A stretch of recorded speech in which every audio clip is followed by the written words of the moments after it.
Welcome to P&B Sports Show. I'm your host, Abel Sunday. Today, the NPFL gives us plenty to talk about. Enyimba FC have sacked head coach Deji Ayeni and appoint Emmanuel Deutsch, raising fresh questions about stability in Abia. Remo Stars, defending champions, are struggling, currently sit 16 on the league table, and Rivers United are setting the pace at the top with a game in hand that could shape the title race. The league is tense, every point matters, and the pressure is rising. Joining me virtually to unpack this and is our in-house sports analyst, Tom Aroko, and also from the Center of Excellence, Walter Odige. Grab your teacup because P&B Sport start now.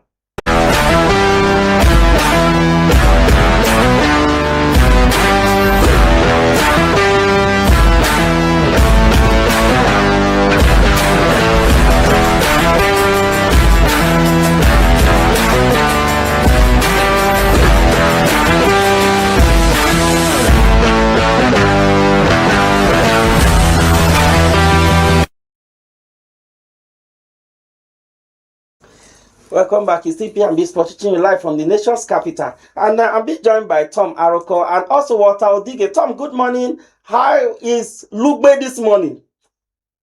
Good morning. Well, I'm in Aston Villa. I don't know about it. All right, Walter Odige, good morning. You are looking very sharp this morning. Good morning. It's nice to be here. Tom, please help me secure the president at Aston Villa.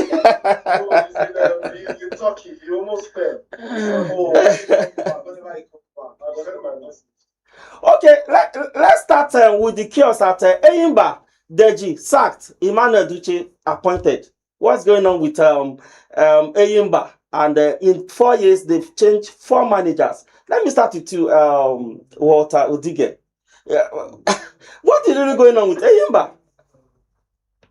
Yes, what we are seeing in the Nigerian Premier League is in this level of football, in this level of professional football, the amount of unprofessional things that they do in this league is alarming, honestly, because, a manager was appointed in December by the club body, by the chairman of the club.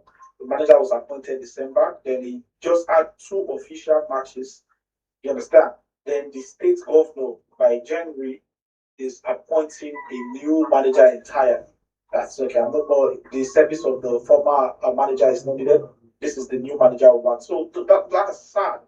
That's why we've been clamoring for years that if private individuals can come in and buy these government-owned clubs, we will avoid a lot of things, things that is happening in our league. Enyimba, they don't realize that they are the biggest and the most successful football club in Nigeria. So this sort of, happenings, this sort of shenanigans shouldn't be coming from their end. They should lead by example. They're the only Nigerian club that have won the CAF Champions League. They are the record NPFL title holder. I think they won 9 titles. So I don't know. We cannot be continuing to get complaints like this. It's not good enough. It's childish that at this level of professional football, we can still see things as unprofessional as this. It's not like the manager that was appointed has done badly. I think in the 2 games he played, he drew 1 and he won 1. Then all of a sudden, he's being sacked because the state governor has decided to employ or appoint another person in this role. So it's an unprofessional act, and it's not something that speaks well of Nigerian football. If you're trying to market the football to the world, if you're trying to sell the football to the world, things like this makes it extremely difficult for us to market and sell our football. Okay, well said, Walter. Let me come to you, Tom. Can you say this is a managerial failure or is just the coaching problem? I don't know. Let me get your thought about it. I think for Enyimba, I think their problem is that since we need the judge, they have not recovered. Because I think the last time we saw success from them was since we need the judge. And I think the funniest thing happened, which is the Deji Ayeni when they appointed him. We're expecting that, okay, this is the man that will actually spend at least till the end of the season before we might see some changes. Maybe we might see what he can do. Because this is a man that has coached Aqua United. This is a man that has coached different teams as well, and he's a coach that has a lot of experiences. But when he came into Enyimba, I think that one thing that struck everybody was that in his first match against Barao FC, it ended in a draw, which was zero goalless draw, which was 0-0. And obviously, you are playing Barao FC, and you know the intricacies of playing teams from the north when you are on their ground. Then also, I think he had a 2-0 loss again against Niger Tornadoes, and I think that's what caught the Camels. That's what broke the Camels back the moment that result came in. But I think one thing that we need to take note of is the politics that is being played in these teams. Because most of the time, when you see that teams hire coaches, sometimes they do not hire coaches because these coaches have a huge pedigree, but because these coaches just actually have what how would I call it? Just have the experience or have been in the league for a long time. What has Deji Ayeni achieved? That is the question that a lot of people ask. Yes, he has coached a lot of teams, but yes, what has he achieved is the question that people are asking. Then you bring an Emmanuel Deutsch, who is not even in Nigeria, that is a Cameroonian also, and you bring him in. Right now, he has not played any match, so that's the saving grace. That's the only reason why we cannot talk much about him. But this is a coach that actually won the NNL Best Coach of the Year as well. So you can see that he has not done bad in his own right. So him coming in and the other state governor saying, you know what, this is the person that I think we need. We've allowed you people to handle this thing, so it's better to boycott people and let's actually give you people what we feel people need instead of the politics that might be playing in the background and might be giving us issues as well. Because this is a team that is sitting 12th in the table, a team that has a rich history. It's just like in the English Premier League now, you see a team like Man City. Come Manchester United, make we rest. Come Manchester United, make we rest. You know that those are teams that usually float from at least 1 to 7. They don't move beyond that.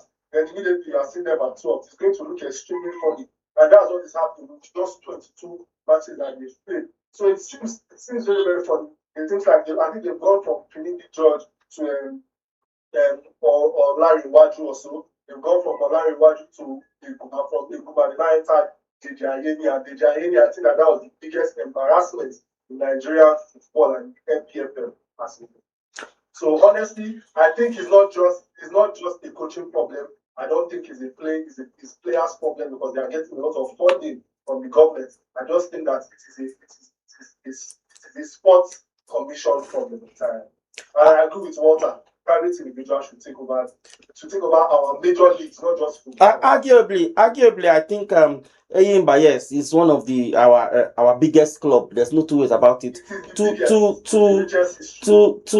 Champions League to their name, and they've won how many? Couple of the Nigerian Premier League. They've won how many? So of course, Enyimba should be one of the biggest in our league so far. But moving away from Enyimba, from champions to potential relegation candidates, I'm talking about Remo Star. Remo Star sitting 16 already. Champion last year, defending champion, currently defending champion. They are 16 on the log. What is the problem with Remo Star? Is it is it because they are playing in Shagamu or they are not playing in their home, or I don't know? But let me come to you, Walter. What if you look at that story critically? What will be your opinion on that? Again, it's another failure that we have in Nigerian football that has led to where Remo Stars are now. Now, okay, let's start this Remo Stars analysis from the very beginning. So Remo Stars were champions of the Nigerian Premier Football League at the end of last season. And now that team that won the NPFL last season is a team that they've assembled for about 3-4 years. Yes, there's been one outgoing, two outgoing, 3 outgoing, 2 incoming, 3 incoming over time. But it's a team that the main structure, the keeper, the defender, the captain, what's his name now? He's on the screen, but I just can't get the name now. Unduka Junior, the right back, Sadiq Ismail, the left back, Oguns, then in the central midfield, they had a proper team in attacks, Sikiru Alimi, they had Dayo Ojo. So they had a proper team that they built for about 3 to 4 years. And eventually, guess what? They finished 10th the first attempt, they finished second in the second attempt, they finished second in the third attempt. Then finally, last season, they won the NPFL. But now, when I'm talking about the failures or the limitations of the NPFL or the unprofessional things that happened in the NPFL. So after winning the NPFL last season, one would have expected, okay, they'll keep their squad, they'll keep their power squad, and they will bring in 2, 3 quality players because obviously they are going to be competing in the CAF Champions League, and they will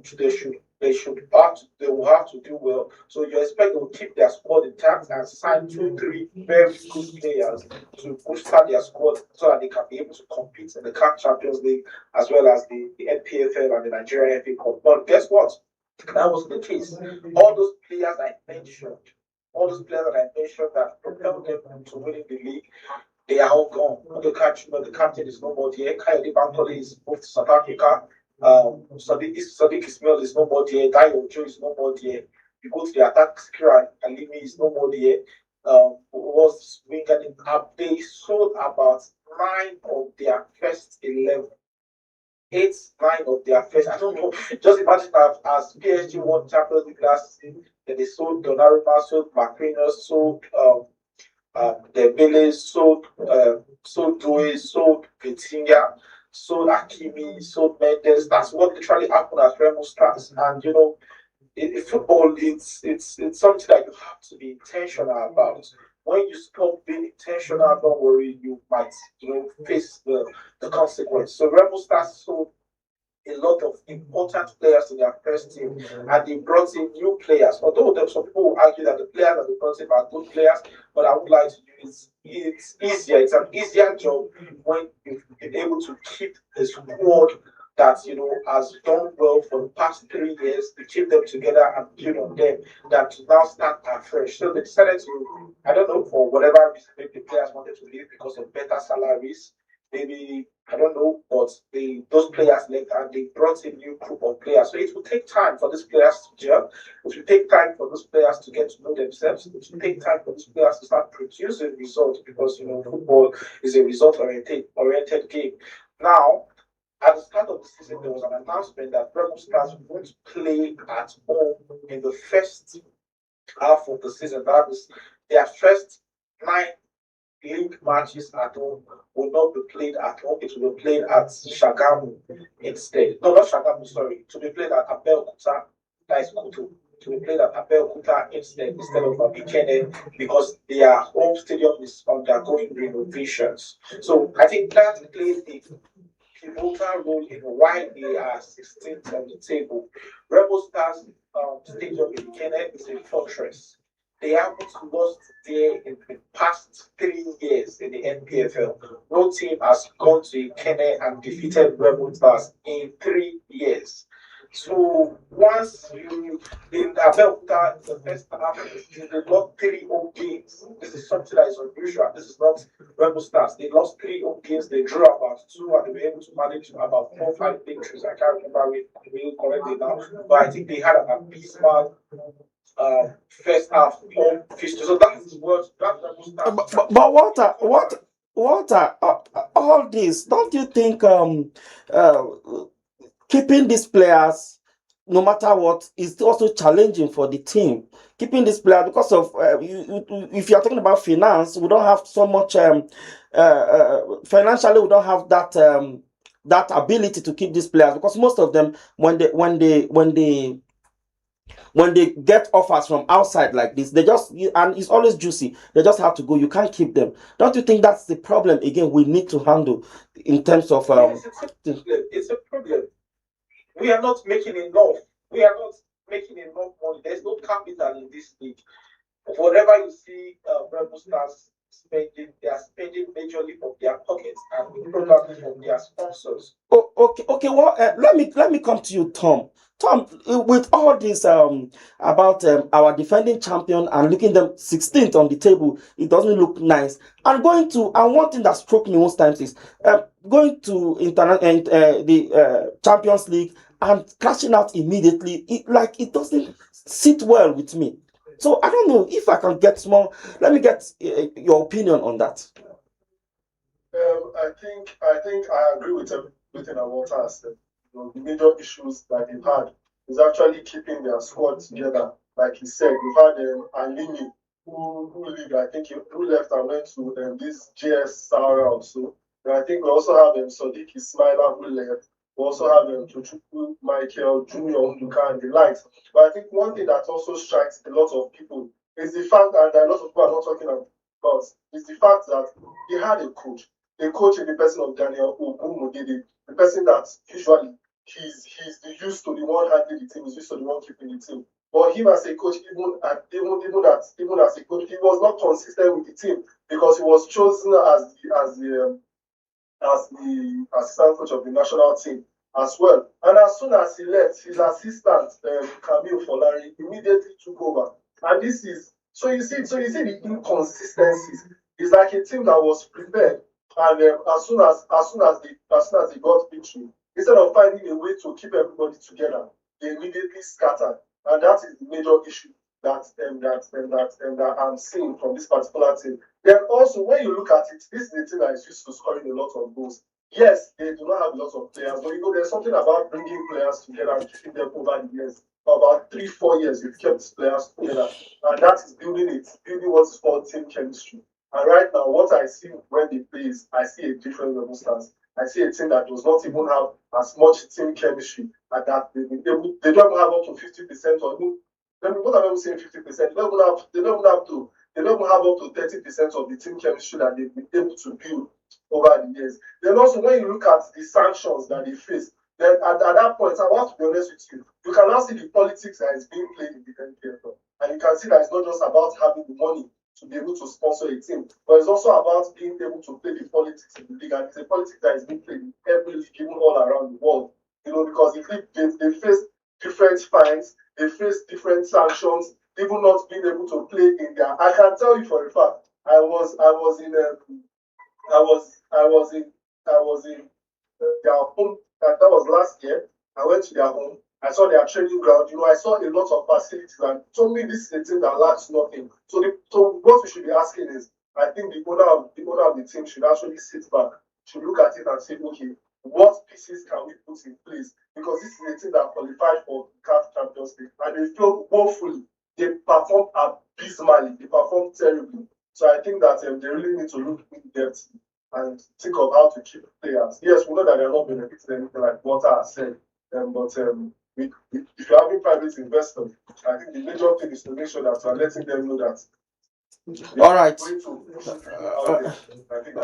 All right. I think when you said, I think we've said everything that needs to be said about this. And one takeaway I see out of this is we need to make sure we get a get investors that will come into pump money into this league, because the truth is the league is not really making that money. How much does the MPFL winner took home last season?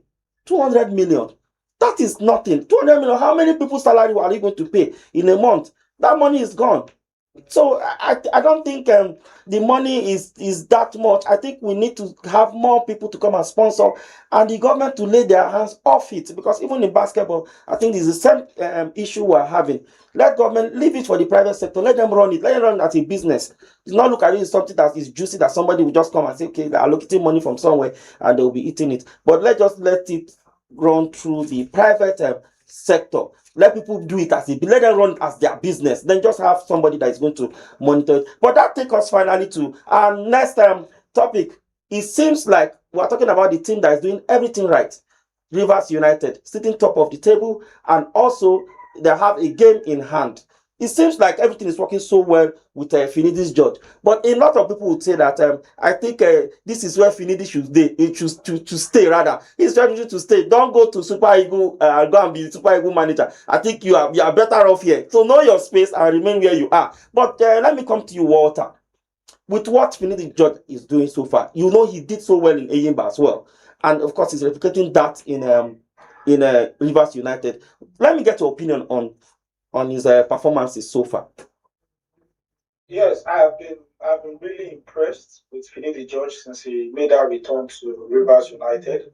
The truth of the matter is, after that Super Eagles incident, he didn't let it weigh him down. In fact, he moved on real quick. I think he was the one. He wasn't sacked by the Super Eagles.